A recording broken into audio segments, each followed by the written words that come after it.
এখন আমি আছি মুরগির ফার্ম শেডে আছি। এখানে আমরা মুরগি পালন করি। শেডটা অনেক বড়, এদিকে অনেকটা বড়, আবার এইদিকে আছে, এদিকে অনেকটা বড়। এটা হচ্ছে এখান দিয়ে মুরগি ঠোক দিয়ে পানি খাবে, এটা হচ্ছে লজেন। হ্যাঁ, খুবই নরম। এখানে মুরগি ঠোক দেওয়ার সাথে মুরগির মুখেতে অটোমেটিক পানি চলে যাবে, আর এক্সট্রা যে পানি পড়বে এটা পড়বে এই খুঁড়িতে থাকবে। এটা হচ্ছে এটা। চলুন দেখি আর কি দেখানো যায়। এটাও সেম। হ্যাঁ, এইটা কি বলতে পারবেন? এটা হচ্ছে মুরগির ঘর। হ্যাঁ, এটা হচ্ছে মুরগির ঘর। এখানে এটা এইভাবে নামায় দিলে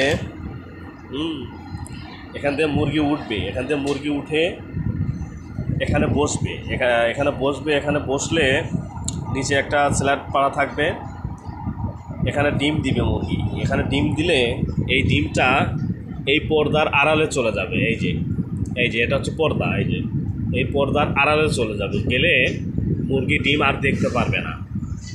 এটা করার কারণ হচ্ছে, কারণ অনেক মুরগি আছে ডিম পারলে ডিমগুলো পাড়া দিয়ে নষ্ট করে দেয় বা ঠোক দিয়ে ফাটিয়ে দেয়। তো এটা হচ্ছে একটা কৌশল। এখানে মুরগি ডিম পারবে, এই পর্দার আড়ালে ডিমটা চলে যাবে। হ্যাঁ, এখানে বেল থাকবে। সর্বশেষ মাথায় যখন বেলটা মোটর চালু দিবে, তখন ওই বেলটা আপনি ডিম নিয়ে চলে যাবে, তাদের হাতের নাগালে ডিম নিয়ে পৌঁছাবে। এটা হচ্ছে একটা বাক্স, মুরগির ঘর এটা বলে থাকে। এই দেখুন, এইদিকে আরও লম্বা, অনেক বড়, সেম জিনিস। হ্যাঁ, এটা হচ্ছে মুরগির সিঁড়ি। এখান থেকে উঠে মুরগি বাক্সে যাবে। এটা হচ্ছে মুরগির সিঁড়ি। এই যে এখান থেকে মুরগি উঠে বাক্সে ডিম পারবে। অনেক বড়। আমি একটু জুম করে দেখাই। দেখেন ফ্যানগুলো কত বড় উঠতেছে। ভিতরে গ্যাস হওয়ার কোনো সম্ভাবনা নেই। হ্যাঁ, ভিতরে কোনো গ্যাস হবে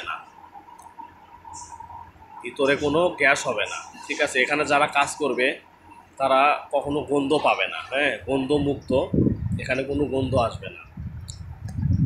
অনেকটা বড়, অনেক বড় শেড, অনেক বড়। এই যে লাইটিং চলতেছে।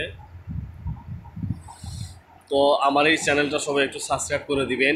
সবার কাছে রিকোয়েস্ট থাকলো অবশ্যই আমার চ্যানেলটা সাবস্ক্রাইব করে পাশে থাকবেন।